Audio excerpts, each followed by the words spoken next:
Students, class 9 वाले ध्यान देंगे।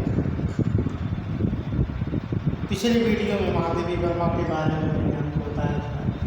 आज उनका गद्य गिल्लू आए हम लोग उसके बारे में पढ़ेंगे। आइए देखते हैं। सोन जूही में आज एक पीली कली लगी है, उसे देखकर अनायास ही उस छोटे जीव का स्मरण हो आया जो इस लता की सघन हरितिमा में छिपकर बैठता था और फिर मेरे निकट पहुंचते ही कंधे पर कूदकर मुझे चौंका देता।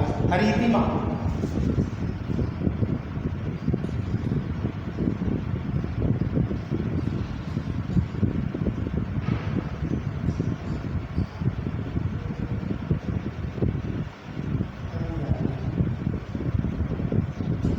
महादेवी जी एक जीव गिल्लू नामक गिलहरी उसको पाली थी। उसी के बारे में इस पाठ में वर्णन किया गया है कि उसके मर जाने के बाद इनको बार बार उसी की याद आती है। उसी का वर्णन उन्होंने किया है कि सोन जूही में एक पीली कली लगी है, उसे देखकर अनाज छोटे जीव का स्मरण हुआ है। पुष्प है, उसमें पीली कली को ये देखती है तो गिल्लू की याद इनको आ जाती है जो इस लता की सघन हरितिमा में छिपकर बैठता था और फिर मेरे निकट पहुंचते ही कंधे पर कूदकर मुझे चौंका देता था। तब मुझे कली की खोज रहती थी, पर आज उस लघु प्राणी की खोज आज वो नहीं है, तो आज मुझे इस कली को देख करके उस छोटे से जीव की याद आ रही, प्राणी की याद आ रही। परंतु वह तो अब तक इस सोनजूही की जड़ में मिट्टी होकर मिल गया होगा। कौन जाने स्वर्णिम कली के बहाने वही मुझे चौंकाने ऊपर आ गया। सोच रही है कि हो सकता वही मुझे चौंकाने के लिए इस पीली कली के रूप में आ गया। अचानक एक दिन सवेरे कमरे से बरामदे में आकर मैंने देखा दो कौवे गमले के चारों ओर चोंचों से छुआ छुआ जैसा खेल खेल रहे हैं। यह काकभूषण भी विचित्र पक्षी है, एक साथ समादरित, अनादरित, असम्मानित, अति अवमानित। हमारे बेचारे पुरखे न गरुड़ के रूप में आ सकते हैं, न मयूर के, न हंस के। उन्हें पितृपक्ष में हमसे कुछ पाने के लिए काक बनकर ही अवतीर्ण होना पड़ता है। इतना ही नहीं, हमारे दूरस्थ प्रियजनों को भी अपने आने का मधुर संदेश इनके कर्कश स्वर ही में देना पड़ता है। एक तरफ कब बता रहे कि ये काकभूषुंडी यानी जो कौवा है विचित्र पक्षी, सम्मानित भी है, अपमानित भी है। पितृपक्ष में यही कौवे जो है पितरों का रूप लेके आते हैं, संदेश भी यही देते हैं, भले इनकी ध्वनि कर्कश हो। दूसरे ओर हम कौवा काव काव करने को अवमानना के अर्थ में ही प्रयुक्त करते हैं। मेरे काक पुराण के विवेचन में अचानक बाधा पड़ी, क्योंकि गमले और दीवार की संधि में छिपी एक छोटे से जीव पर मेरी दृष्टि जाकर के रुक गई। निकट जाकर देखा गिलहरी का छोटा सा बच्चा जो संभवतः घोंसले से गिर पड़ा है और अब कौवे जिसमें सुलभ आहार खोज रहे। छोटा सा गिलहरी का बच्चा गिर गया था, कौवे उसको चोंच मार रहे थे। काकद्वय की चोंचों के दो घाव उस प्राणी के लिए बहुत थे, तब वह निश्चित सा गमले में चिपटा पड़ा था। सबने कहा कि कौवे की चोंच का घाव लगने के बाद यह नहीं बच सकता था, इसे ऐसे ही रहने दिया जाए। परंतु मन नहीं माना, उसे हौले से उठाकर अपने कमरे में ले आई। फिर रुई से रक्त पोंछकर घाव पर पेंसिलिन का मरहम लगाया। उन्होंने क्या किया, उस पर मरहम लगाया। रुई की पतली पत्ती दूध में भिगोकर जैसे तैसे उसके नन्हे से मुंह में लगाई। फिर मुंह खुल ना सका और दूध की बूंदें दोनों लुढ़क गई। कई घंटे के उपचार के उपरांत उसके मुंह में एक बूंद पानी टपकाया जा सका। तीसरे दिन वो इतना अच्छा और आश्वस्त हो गया कि मेरी उंगली अपने दो नन्हे पंजों से पकड़कर नीले कांच की मोतियों जैसी आंखों से इधर उधर देखने लगा। स्वस्थ हो गया तीसरे दिन। 3-4 मास में उसने स्निग्ध रोए, झप्पेदार पूंछ, चंचल चमकीली आंखें सबको विस्मित करने लगी। हमने उसकी जातिवाचक संज्ञा को व्यक्तिवाचक का रूप दे दिया। इस प्रकार से हम उसे गिल्लू कहकर बुलाने लगे। नाम उसका इन्होंने गिल्लू रख दिया। मैंने फूल रखने के एक हल्की डलिया में रुई बिछाकर उसे तार से खिड़की पर लटका दिया। वहीं 2 वर्ष गिल्लू का घर रहा। वो स्वयं हिलाकर अपने घर में झूलता और अपनी कांच के मनकों सी आँखों से कमरे के भीतर और खिड़की से बाहर ना जाने क्या क्या देखता, परंतु उसकी समझदारी और कार्यकलाप पर सबको आश्चर्य होता था। जब मैं लिखने बैठती तब अपनी और मेरा ध्यान आकर्षित करने के लिए उसे तीव्र इच्छा होती थी कि उसने एक अच्छा सा उपाय खोज निकाला। वह मेरे पैर तक आकर सर से पर्दे तक चढ़ जाता, फिर उसी तेजी से उतरता। एक को आकृष्ट करने के लिए वो पर्दे पर चढ़ता उतरता। उसका यह दौड़ने का क्रम तब तक चलता जब तक मैं उसे पकड़ने के लिए ना उठती।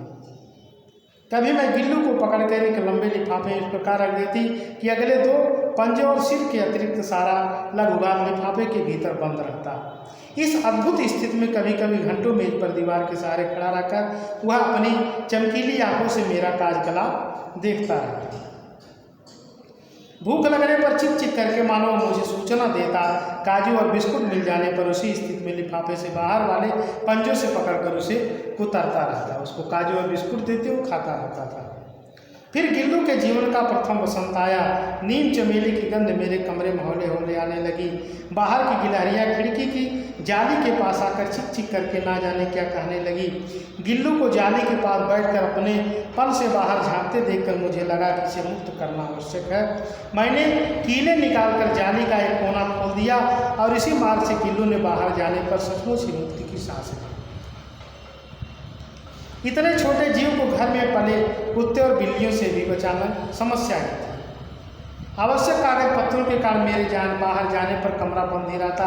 मेरे कालों से लौटने पर जैसे ही कमरा खोला गया मैंने भीतर पैर रखा, वैसे ही गिल्लू जाली के द्वार से भीतर आकर मेरे पैर से सिर और सिर से पैर तक दौड़ लगाने लगता। तब से नृत्य का क्रम हो गया। जब ये आती तो इनके सिर से पैर और पैर से सिर तक वो दौड़ने लगता। मेरे कमरे से बाहर जाने पर गिल्लू खिड़की की खुली जाली की राह बाहर चला जाता और दिन भर गिलहरियों के झुंड का नेता बना हर डाल पर उछलता कूदता रहता। ठीक 4 बजे वो खिड़की से भीतर आकर अपने झूले में झूलने लगता। मुझे चौंकाने की इच्छा उसमें ना जाने कब और कैसे उत्पन्न हो गई थी। कभी फूलदान के फूलों में छिप जाता, कभी पर्दे की चुन्नट में और कभी सोनजूही की पत्तियों में। मेरे पास बहुत से पशु पक्षी हैं और उनका मुझसे लगाव भी कम नहीं है, परंतु उनमें से किसी को मेरे साथ मेरे थाली में खाने की हिम्मत हुई है ऐसा मुझे आसमान नहीं होगा। ये उनकी थाली में भी भोजन जाके बैठ जाता। गिल्लू इनमें अपवाद था। मैं जैसे खाने के कमरे में पहुंचती वह खिड़की से निकलकर आंगन की दीवार बरामदा पार करके मेज पर पहुंच जाता और मेरी थाली में बैठ जाता। बड़ी कठिनाई से मैंने उसे थाली के पास बैठना सिखाया, जहाँ बैठकर मेरी थाली में से एक चावल उठाकर बड़ी से सफाई से खाता रहता। काजू उसका प्रिय खाद्य था। कई दिन काजू ना मिलने पर उन्हें खाने की चीज़ या तो लेना बंद कर देता था या झूले के नीचे फेंक देता था। काजू ना मिलने पर वो दूसरी चीज़ नहीं खाता था। उसी बीच मुझे मोटर दुर्घटना में आहत होकर कुछ दिन अस्पताल में रहना पड़ा। उन दिनों जब मेरे कमरे का दरवाज़ा खोला जाता, गिल्लू अपने झूले से उतरकर दौड़ता और फिर किसी दूसरे को देखकर उसी तेजी से अपने घोंसले में जा बैठता। सब उसे काजू दे जाते, परंतु अस्पताल से लौटकर जब मैंने उसके झूले की सफाई की तो उसमें काजू भरे मिले, जिससे ज्ञात होता है वह दिन वो अपना प्रिय खाद्य कम कर खाता रहा। मेरी अस्वस्थता में वह तकिए पर सिरहाने बैठकर अपने नन्हे नन्हे पंजों से मेरे सिर और बालों को इतने हौले हौले सहलाता रहता। उसका हटना एक परिचारिका के हटने के समान लगता। परिचारिका माने बस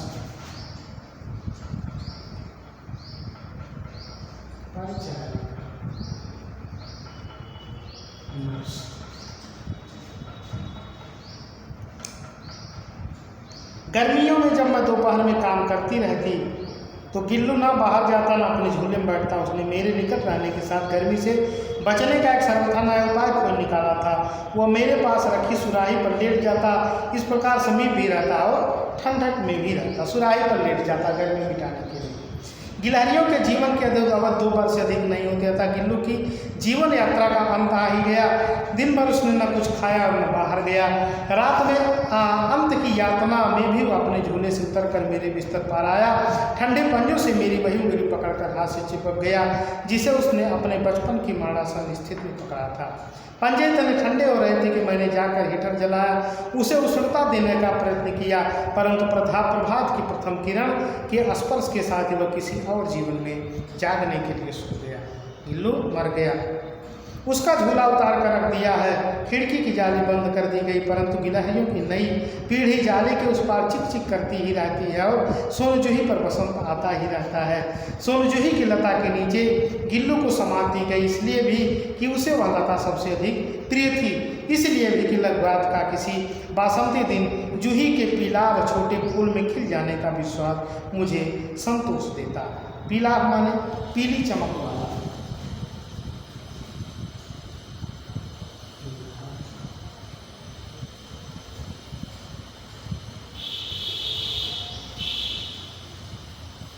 ये महादेवी जी वर्मा जी द्वारा रचित गिल्लू नामक गद्य आज यहाँ समाप्त होता है।